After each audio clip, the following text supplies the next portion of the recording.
What's going on? Welcome to today's Seven Figures Club podcast. Leo Cannell here.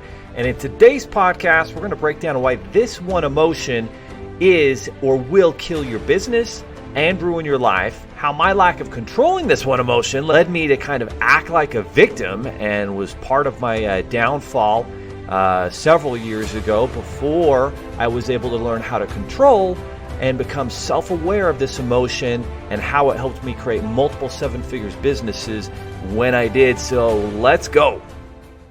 There are over 32 million businesses in the U.S. and over 90% of them will never break seven figures in annual sales. So how do we as entrepreneurs or aspiring entrepreneurs break into that seven figures club?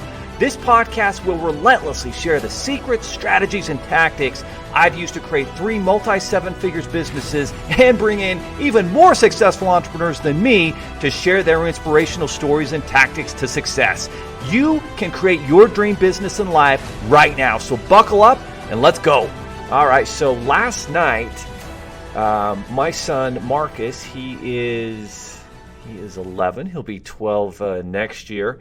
And he's a sports guy. He loves sports, football, soccer, athletics in general. You know, big hikes, climbing. I mean, he's very athletic. Can do a bunch of backflips on tramps and good wakeboarder, snowboarder. And so on his premier soccer team, and like this is serious, right? This premier soccer team travels across the country. Tournaments across the country. They get to championship games all the time. Very talented, hardworking group. They've been together just a couple years now. And they've got a great coach who played professionally in Brazil and now lives in Utah with his family. His son's on the team as well. And so interestingly enough, as in all sports, there can be a lot of out-of-control rage that can happen in these games. Things can get very emotional. Sometimes coaches and parents and so forth live vicariously through their children's sports experiences and, you know, think back to wishing they were still playing. And so there's all this emotion that carries over. It's your own children out there playing. Things can get out of hand. Referees can make horrible, horrible calls, and you wonder what in the world they're thinking. And so the team my son and his team were playing last night was a team that they played, I want to say 3-4 weeks ago. And for the first time ever, I've been to a lot of, soccer and football games, but I've never seen a game called off and ended early because it's just out of control. And that is exactly what happened. And it was at a tournament about 3-4 weeks ago, and the game got so out of control. The referee was calling such terrible calls, and our coaches my son's coaches just lost it. And but they were actually less out of line than the referees were. And so anyway, the refs gave the coach a red card. You get a red card in soccer, you can't play or coach the next game.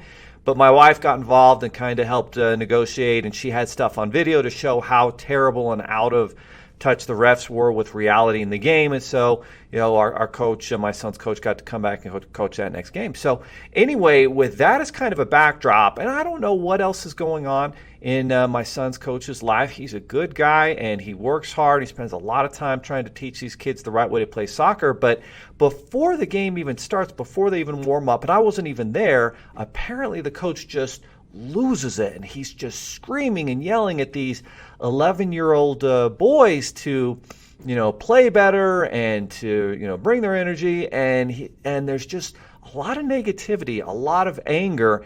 And as I talked to other parents after the game, they thought a lot of it stemmed back from, the way the coach felt and how he was treated, several weeks ago.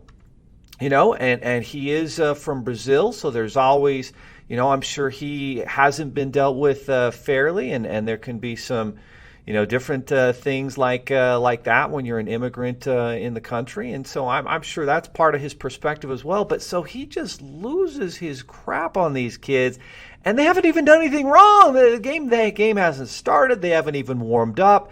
And so before it even starts, he's lost it.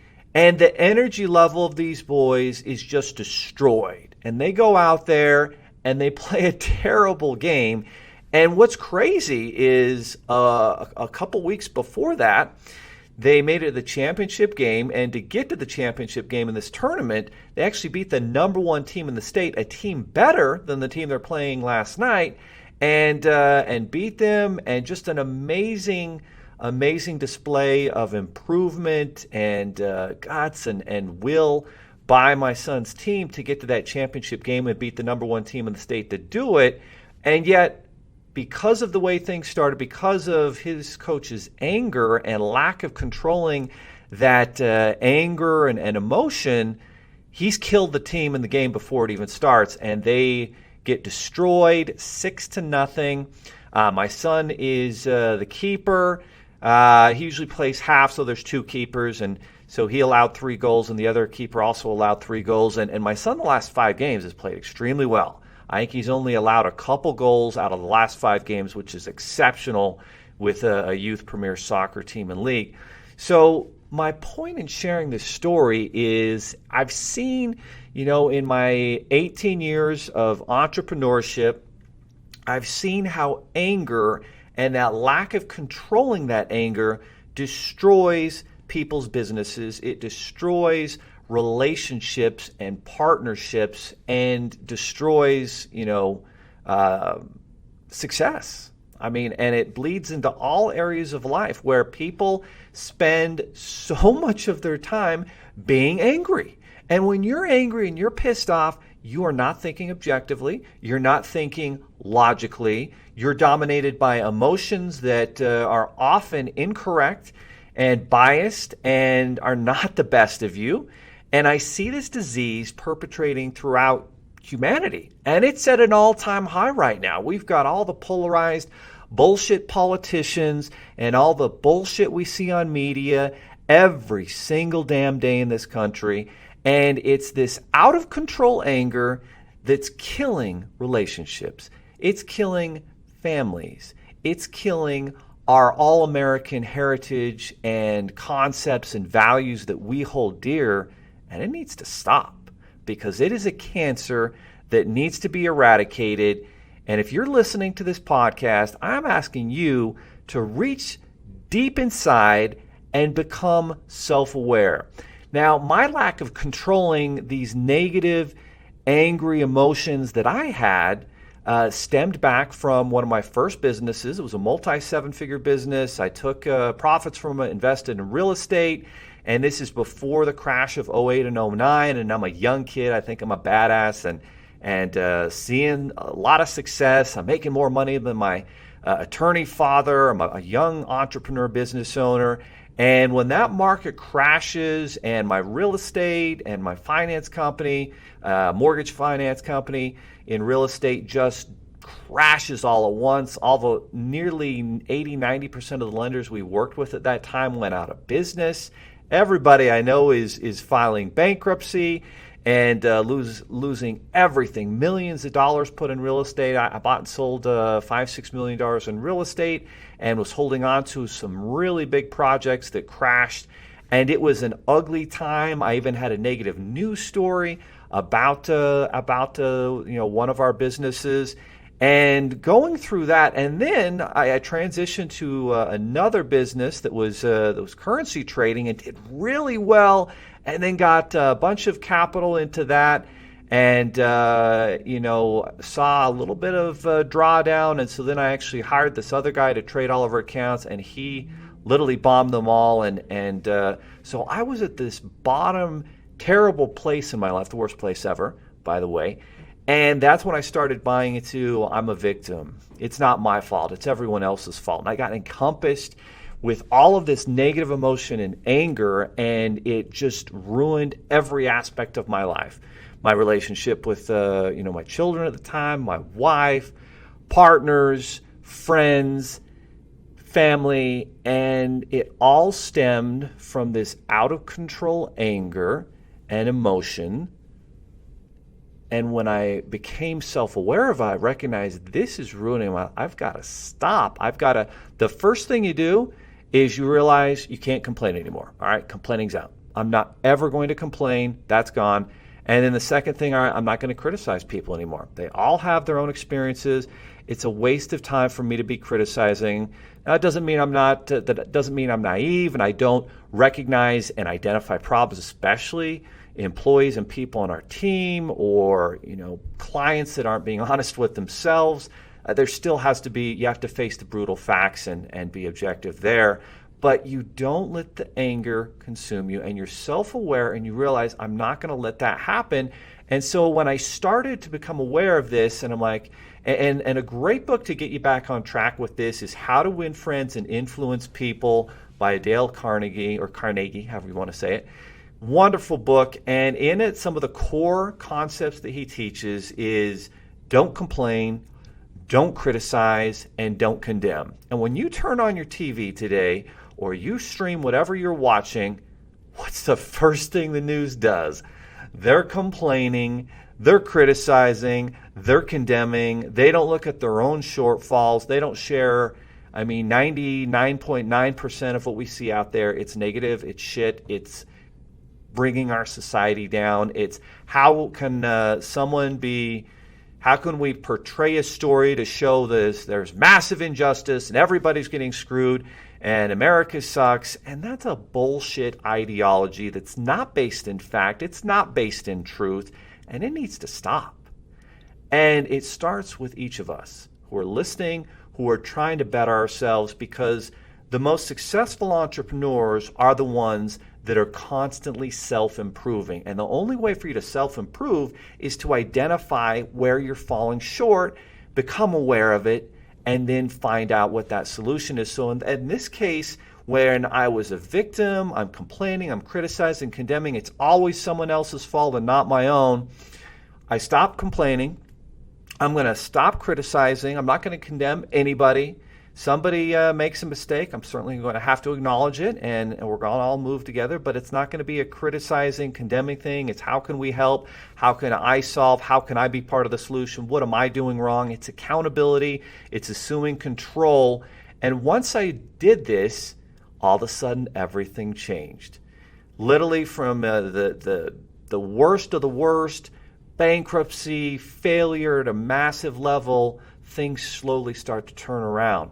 I started an online e-commerce business with a partner. It starts to grow. It starts to take care of our bills. I started another business that helps people who are in foreclosure, because when you have a bunch of properties in foreclosure, you learn how to be pretty good at working stuff out with lenders and win-win solutions. And so I started to help hundreds of people with that. And boy, those were some of the best testimonials ever. Very grateful people.